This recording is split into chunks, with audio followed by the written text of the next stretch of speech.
Di Batubara, Komisi Pemilihan Umum KPU Kabupaten Batubara, Sumatera Utara juga resmi melantik anggota Panitia Pemungutan Suara atau PPS yang akan bertugas pada pemilihan Gubernur dan Wakil Gubernur Sumatera Utara, serta pemilihan Bupati dan Wakil Bupati Batubara tahun 2024.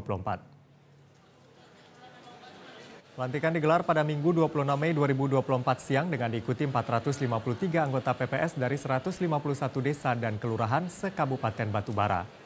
Sebelumnya, para anggota PPS yang dilantik ini sudah dinyatakan lulus sejumlah tahapan seleksi, yaitu seleksi administrasi, seleksi tertulis berbasis komputer, dan terakhir seleksi wawancara.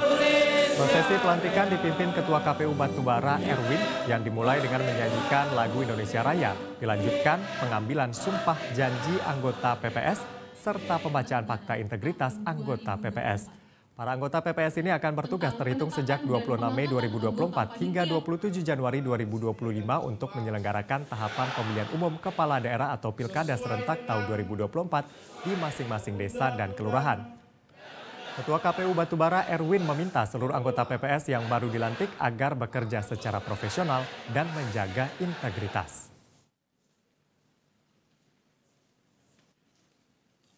Hari ini ya kita melantik 453 PPS se-Kabupaten Batubara yang terdiri dari 12 kecamatan yang ada di Kabupaten Batubara. Ini tugas utama mereka apa ini selanjutnya?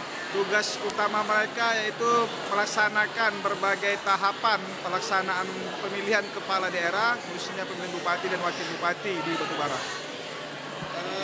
Tugas pertamanya nanti setelah dilantik apa? Dalam waktu dekat mereka akan menyusun data pemilih ya, yang akan kita mulai ini tahapannya. Jelajahi cara baru mendapatkan informasi. Download Metro TV Extend sekarang.